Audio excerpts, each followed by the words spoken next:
This lovely looking thing is a new Porsche 911 Sport Classic, and it's a little bit like a pair of limited edition Nike Air Jordan trainers because it's essentially a greatest hits of 911s from the past, only updated with modern technology and performance. It's also quite expensive though, because it's going to be made in small numbers. It'll end up quite collectible like a set of Air Jordans. Now in this video I'm going to talk you through all the upgrades on this car, take it for a drive, and yes, I'm going to launch it to see how quick it is from 0 to 60 miles an hour because I'm Mike Watson and you're watching Car Wow. Buy, sell, Car Wow. Let's start this video by talking about the engine, which, because it's a 911, you can't see it. It's hidden. All you can see are these fans. Anyhow, the big news is that it's the 3.8 litre twin turbo from the 911 Turbo and Turbo S. However, in the Turbo S, it puts out 650 horsepower and 800 newton meters of torque, but here it delivers just 550 horsepower and 600 newton meters of torque. The reason is this has a manual gearbox and they needed to downgrade the torque for that gearbox, otherwise it will go bang. Also, the Sport Classic is rear-wheel drive only, so maybe it's a good thing it hasn't got the full power of the Turbo S. I think they're saving that kind of output for the forthcoming GT2 RS. Anyhow, this thing is still pretty fast. It will top out 196 miles an hour. As for the acceleration, well, a bit later on in the video, I will launch the car to see how quick it is from 0 to 60 miles an hour. And if you like watching cars being launched to see how quick they are, then make sure you subscribe to this channel and hit the bell icon to turn your notifications on. That way you won't miss a single upload. The 911 Sport Classic gets carbon ceramic brakes as standard, so you've got 420mm discs up front gripped by 10 piston calipers and 390mm discs at the rear gripped by 4 piston calipers. Now let's check out their performance. Now I'm going to see how long it takes this car to stop from 60 miles an hour or 100 kilometers an hour, so I'm going to do a full emergency stop now. Oh, that felt really strong. Those brakes are good. It stopped in just 27 meters. That's about as good as I've ever had out of a car. Wow. The Sport Classic gets loads of optional chassis upgrades as standard. So you get adaptive dampers, and the car rides 10mm lower to the ground than a normal 911 Carrera. You've also got adaptive anti-roll bars, which can stiffen up or slacken off depending on how you're driving. There's also rear wheel steering and torque vectoring. One thing it doesn't get though is the double wishbone suspension on the front axle like you get on the GT3. It's just the standard 911's McPherson strut system. Okay, let's see what these chassis upgrades do to how this car drives. So, whoa. First off, the fact that this car is rear-wheel drive, you notice the feeling. It's just pushing you the whole time. I know that the four-wheel drive system that Porsche uses in the Turbo is rear drive bias, but ultimately when you go into a corner and it's tight and you accelerate hard, it's going to send power to the front to pull you out. With this, it won't. You can't do that. Also, when you tip it into a corner, the steering just feels a little bit more natural because it's not corrupted by drive shafts or anything like that. And being rear-wheel drive, the way you balance it out of a corner is much more important. So obviously you just apply a bit of throttle to put the weight to the back of the car a bit more, and then it just helps settle the rear end. And it's just a bit more involving as a result than the four-wheel drive turbo models. Thing is it more involving than a GT3? Well, no, it's not. It doesn't handle as well as a GT3. Driving on these really smooth German roads, or indeed a racetrack, a GT3 is more fun. It just is. And if you want to see my full in-depth video review of that car, click on the pop-out banner up there. However, in the UK, where the roads aren't like they are in Germany and they're a bit crap, that firm suspension in the GT3 can be a bit of a pain. And then this slightly softer car, still rear-wheel drive and good fun, well, when the conditions are right, it's probably a slightly better choice for a blast at the weekend. Thing is though, weather isn't always like this, is it? And you've got a lot of power in this car. So ultimately, for all-round usability, if you want to be able to go out whenever you want, come rain or shine, you are better off with four-wheel drive when you've got this much power. You just are. Then there's the gearbox. So it is fun using this gearbox. It's short, it's snickety. I actually prefer the 6-speed manual that you get in the GT cars than this 7-speed, but you know, I'm splitting hairs. This is a good gearbox. And if you want to, you can heel and toe. The pedals are positioned close enough together that if you want to do that yourself, you can. So accelerate, obviously, braking for a corner, heel and toe down into second. It's all doable. But put into sport or above, and then you get auto blip, and it does it for you, which takes away some of the skill and some of the involvement, but you can choose whether you do that or not, right? It's up to you. And I don't know if you noticed that, actually. Did you hear that? There we go. When you change down, you really hear the rumble from the exhaust, the pop, pop, pop, pop, pop. And I noticed that more than in the automatic Turbo S that I drive at the moment. It just seems a bit more raucous, you hear more. It's supposed to do with the soundproofing, but I don't know. I don't know what's going on here. This is the reality. You come out on a twisty road and then you end up with some loon on a bike in front of you riding like they're drunk because they're a little bit bored. I think that's because he's behind a taxi going slowly. So now, not enjoying the manual so much, wish I had an auto. Still, when you take a car like this out for a blast at the weekend, you're not really planning on going somewhere, you're just driving for the hell of it. Which means that if this situation occurs, you just stop, turn around and go the other way, which is what I'm going to do now, when I can find a place to turn around. Oh, here's one. Let's have a go. So, now I should feel the benefit of that rear wheel steering. Makes the car more manoeuvrable. That looks like a bit of a, oh, that looks like a drop. Oh no, I don't want to do this. And I've got a bus coming. Oh, that's too much of a drop. Sorry, everybody. Let's try and turn around here. I didn't want to ground this beautiful car out. Let's try it in here. This is not good either. Can I turn around in this small space? Come on, rear wheel steering, help me out.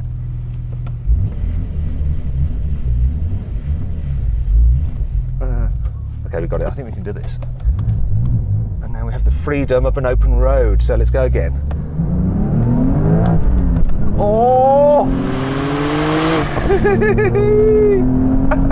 You notice the torque vectoring there. When you accelerate hard out of a tight turn, it just sends power to the outer wheel. It just catapults you out of the bend. That is good. Oh yes, this is more like it. No one to spoil my fun. Whee! It does require more concentration and involvement to go fast in this car than a Turbo S. It really does. Just the fact that it's rear wheel drive. You do also notice that it's not completely bonkers ballistic fast like the Turbo S, but really, it's easily fast enough. The Sport Classic has some key design features which really make it stand out. Most notable is this big stripe on the bonnet. Love that. I also love the fact that they've actually put the creases for the bonnet closer together so they match up perfectly with the stripe. Really pleases my OCD. And then if you go low, you can notice the car's got a double bubble roof like on a GT model, and that stripe just feeds straight into that gap in the roof. It is so pleasing to my eye. I like that a lot. Now you get the front bumper off the Turbo, but you don't have the extra lowerable splitter like you get on the Turbo S. You do have the Turbo S's dynamic lighting system though, which is good news. Then down the side, you've got unique classic alloy wheels, so 20 inches at the front, 21s at the rear, and there's this Porsche exclusive manufacturer badging here on the side in gold. Then there's some more bling round the windows as well, because you can get it in silver trim. Though if you'd prefer, you can swap that out for black. Then you'll probably notice the big decals. So you've got a huge number roundel and the Porsche logo down the side. Another key feature of the car is the fact that you get the turbo body in terms of the width, so it's 1.9 meters wide as opposed to 1.85 meters for the other 911 models. But unlike turbo models, there's no air vents here, which gave Porsche a bit of a problem cooling that turbocharged engine. So what they've had to do is relocate the radiators down here, and the air comes over the top of the car through the gap in the double bubble roof, and then it cools the engine this way, which brings me on to this feature, the lovely ducktail spoiler. It is so pleasing, and once again it's got that stripe on it. This is the only model you can get with a ducktail spoiler. Looks so cool. And then you've got gold badging here, Porsche logo in gold, and then 911 Sport Classic in gold as well, which is quite blingy, but I do like it. Now you get round tailpipes, which I've got as an upgrade on my Porsche 911 Turbo S daily driver. And if you want to find out more about that car, what I think is like to live with, click on the pop-out banner up there, or find the link in the description below to watch my video on that. Last thing to mention is the rear diffuser, which extends ever so slightly. There is one thing I'm not so keen on about this car though, it's this Porsche Heritage badge here. Just seems a little bit cheap and tacky on what is otherwise a very classy looking car. But what do you think about the design? So I'll put a pinned comment where you can vote on what you think is the best looking 911 model. Go do it now. The Sport Classic has two interior options. There's a beige one and then there's this black with check pattern. Both hark back to old 911s, as do the green effects on the dials. Actually, I've got that on my 911 Turbo S. You also get this 911 badge there. It says Sport Classic and it's got your model designation. This one is reading 000 because it's a pre-production car. Now you might be thinking, that's a little bit too blingy for me, I don't like it. However, when you're driving along and the sun's in the right position, it actually reflects in the top part of the dash and it just looks really cool. What's also really cool is this suede-like headlining. I love that. Sport Classic kick plates. You can upgrade the interior to have aluminium pedals for 250 quid. Really, they should be standard. And this has got the upgraded Burmester sound system, which is brilliant, but it is a £2,200 option. Overall, it's a very nice interior. And I like the fact that you've got 18-way adjustment on these seats. It is easy to get comfy. Speaking of which, let's hop into the back where it's less easy to get comfy. Okay, so it's not that comfy back here, but one of the classic things about the 911 is that if you have to, you can give people a lift in the back seats, whereas many other sports cars don't even give you that option. And of course, you've got the sport classic-y pattern here to help liven things up. Though, to be fair, you can actually get a similar pattern in other 911s if you're willing to pay for it, so it doesn't really set this car apart as much as it could do. And that brings me to 5 annoying things about the 911 Sport Classic. Porsche's told me that the exhaust fitted to this car as standard is the same as the one that I've got, a 911 Turbo S Daily Driver, but to me it just sounds a little bit better when you lift off the accelerator. It gives you some more kind of effect, whatever that is. I'm going to let you hear it for real. So go on, rev it up.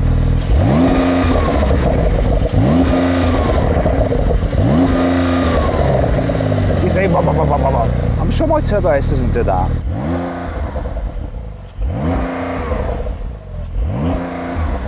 However, just like my Turbo S, you've got a soft limiter at 3,500 RPM, which makes the car sound like a vacuum cleaner when you just throw the throttle when you're stationary. Go on, rev it!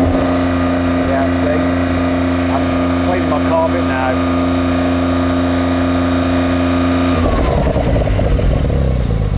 Rubbish. It's not so sport classic. They let you rev them all the way up back in the day. While you can get lane keeping assist for the Sport Classic, and Porsche will charge you around £1,000 for it, you can't get adaptive cruise control where it'll keep you a safe distance from the car in front, just basic cruise control, which is completely pointless in a European country where there's lots of traffic on the roads. Why can't you get it on this car? You can get adaptive cruise control on other Porsche models, it's bonkers. I want it, I need it, I demand it! Old 911s used to have wheels made by a brand called Fuchs, and when Porsche last did a Sport Classic, it was a 997 generation, and those wheels were also made by the brand Fuchs.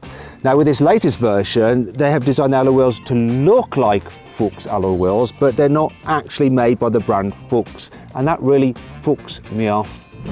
You can only get this car with a manual gearbox. Now I get it, it makes it more pure to drive and it harks back to old 911s, yada yada yada. But some people might want this car's design and the fact that it's a rear-wheel drive with a turbo engine, but they want an automatic gearbox, and that PDK is brilliant. I actually think I'd rather have it with an automatic gearbox. Choice is a good thing. Also, because this is the manual, it's actually slightly less efficient, so it has higher emissions than the turbo, even though the turbo is slightly more powerful and heavier. The Sport Classic costs an eye-watering £214,000. A Turbo S, which is noticeably quicker, is a mere £169,000. A pittance by comparison. However, it doesn't really matter, these have all sold out. And that brings us to 5 good things about this car. You see, if you are one of those lucky people to get an allocation, because these are going to be rare, only 1,250 will be sold worldwide, you'll probably make quite a bit of money on it. Hashtag profits. The Sport Classic weighs in at 1,570 kilos, which is 70 kilos less than a Turbo S. Now, part of the reason for that is that it doesn't have a four-wheel drive system and it's a manual rather than automatic. But also there's some weight-saving measures, such as a carbon fibre bonnet and carbon fibre roof. You can choose whichever 2 numbers go in this roundel here. Porsche's gone for 6 and 0 to celebrate 60 years of the 911, though they're a little bit premature because it's not actually 60 until 2023. Anyhow, if you don't like this roundel or this Porsche logo here, you can have them removed because they're stickers. Don't remove them yourself, you just deselect them when you're buying the car, though I personally quite like it. The Sport Classic gets a nose lift as standard, which is handy if you need to drive up a curb or a steep driveway. Also, it's linked to the satellite navigation system, which means the car will remember where you last lifted the nose, and if you want it to, it will automatically lift at that location next time. Clever. Because it's not got a four-wheel drive system, the fruit on the Sport Classic is 4 litres larger than the Turbo S at 132 litres, and it does feel slightly less uncomfortable to sit in. Now if you want to, you can pay Porsche an extra £4,000 for a bespoke Sport Classic luggage set, and if you buy this car you then unlock the ability to buy a Sport Classic watch, though it does cost £12,500. What I do is just get a smartwatch like this and then get a Sport Classic face. I've done that with a Rolex face. Look, this is effectively a Rolex, but it's a lot less. It's the same really.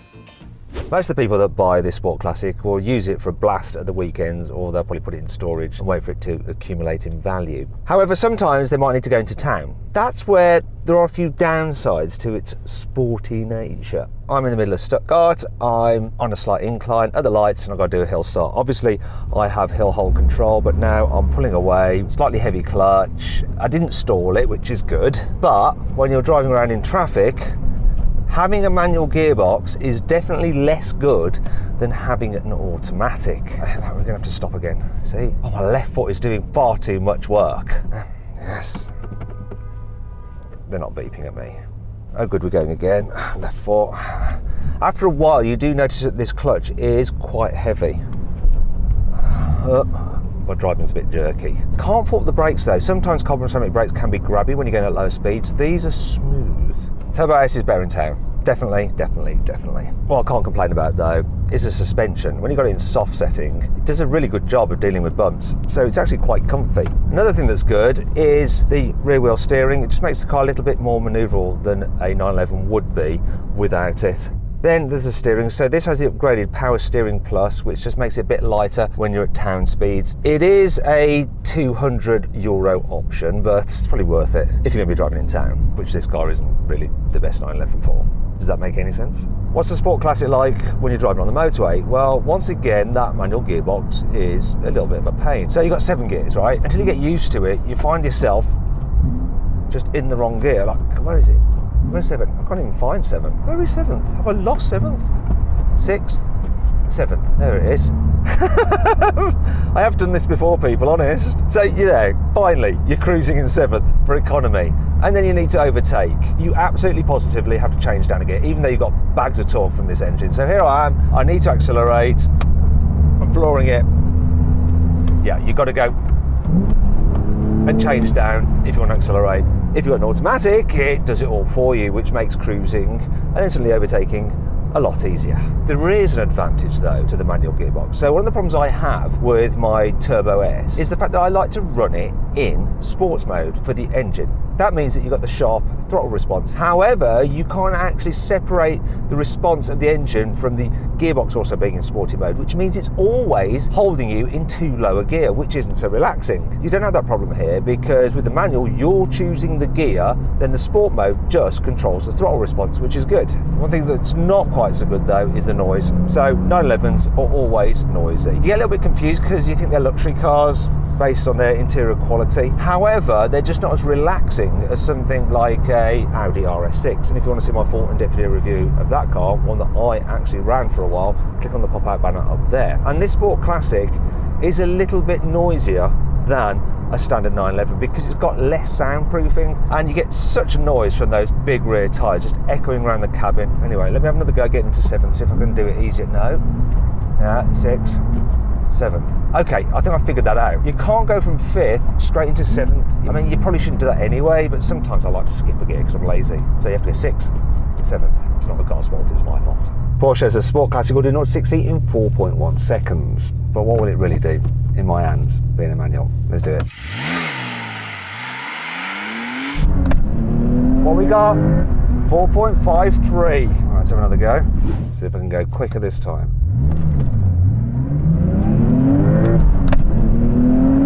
Oh yes! 4.50. One last go. That's better. What we got? Woohoo!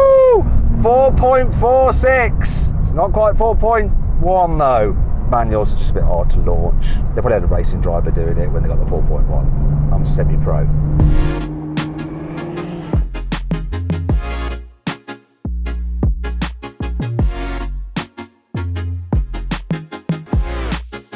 So then what's my final verdict on the Porsche 911 Sport Classic? Should you avoid it? Should you consider it? Should you shortlist it? Or should you just go right ahead and buy it?